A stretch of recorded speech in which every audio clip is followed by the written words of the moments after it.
avec Eric Favre, PDG d'Eric Favre Finance, 40 pays dans le monde. Il a 3 branches dans son entreprise. Il a les cosmétiques, le bien-être et la nutrition sportive, 110 employés, 30 millions d'euros de chiffre d'affaires. Eric Favre est parti de rien, il a quitté l'école à 16 ans. Et nous sommes avec lui aujourd'hui, nous avons l'honneur de l'avoir durant quelques minutes avec vous. Parce que vous le savez, quand on est à ce poste-là, on est très peu disponible. Eric Favre, merci encore. Je vous en prie. Eric, pour commencer, on a dit qu'il fallait avoir de la vision, il fallait De l'amour. De la passion, il fallait aussi de l'innovation. En 4, on a dit Savoir dire non. savoir dire non. Et puis maintenant, nous l'attendons, la 5e clé. Une chose pour moi qui est essentielle, dans notre société d'aujourd'hui, dans notre monde politique, dans notre monde économique, dans la famille, dans le sport, c'est le courage. Le courage, c'est tellement simple et tellement évident que plus beaucoup de personnes l'utilisent ou le pratiquent tout au moins. Et le courage, on en a besoin chaque jour. On en a besoin, surtout quand on est chef d'entreprise, quand on est un artisan, quand on est, peu importe, quand on a décidé de prendre sa vie en main, quand on a décidé à un moment donné de créer de la richesse humaine et matérielle, quand on a décidé de rester juste, de rester dans une dimension avec des vraies valeurs d'honneur, de loyauté, de vérité, il faut du courage. Et ce courage, c'est quelque chose que l'on doit montrer, démontrer à ses propres équipes, que ce soit les équipes professionnelles ou que ce soit sa propre famille ou ses amis ou un team de sport. Il faut leur montrer qu'on doit affronter l'adversité, qu'on doit affronter l'adversité qui est souvent soi-même, parce qu'il n'y a pas d'adversité en soi, quelque part. Il y a un grand jeu dans la vie et notre adversaire est d'autant plus fort que si on manque de courage. Donc il est important d'avoir du courage pour pouvoir avancer dans la vie. Et le courage, ça s'aiguise ou ça s'apprend? Je pense que le courage, ça s'apprend, ça s'aiguise, on s'entraîne. C'est un réflexe de tous les jours. C'est à un moment donné vouloir aller à gauche, ben non, on reste sur la ligne. Vouloir aller à droite, non, on revient sur la ligne. Donc c'est vrai que ça demande de l'entraînement parce que il y a des gens qui naissent avec du courage, qui grandissent avec le courage et où ce courage ne les a jamais perdus. Et puis il y en a d'autres qui naissent avec ça et qui le perdent en route de par l'éducation ou de par certains exemples qu'ils ont eus ou par certaines difficultés de la vie. Si on n'est pas des fois aidé ou entraidé par des autres ou supporté, on le perd un petit peu en route.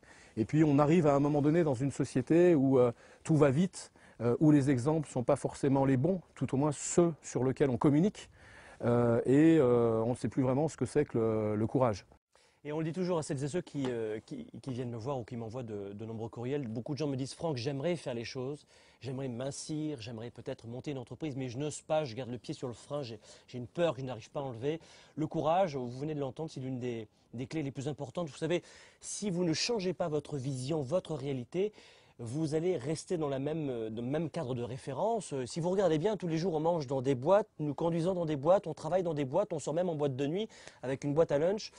Si vous ne changez pas votre cadre de référence, avec peut-être ce courage, on ne pourra pas passer à l'étape supérieure, c'est ça, hein? C'est ça, et puis bon, il faut avoir le courage de s'affronter soi-même. Hein, parce que la plus grosse difficulté, la plus grosse barrière, c'est soi-même. C'est la vision que l'on a sur soi, c'est la vision que l'on a sur les autres, et c'est la vision que l'on a sur le chemin à entreprendre. Et ça demande effectivement, le premier courage, c'est le courage d'être soi déjà. Oui, Voilà. oui. Ah, on en arrive au numéro 6, Eric Favre. Numéro 6, on a dit vaincre, donc on a vu vision, on a vu amour, on a vu innovation, on a vu courage, on a vu... Résistance. Eh ben voilà. Voilà, la résistance, la persévérance, c'est quelque chose qui est très important. Avant de récolter, il faut semer une terre, il faut la préparer, il faut la chérir avant de récolter.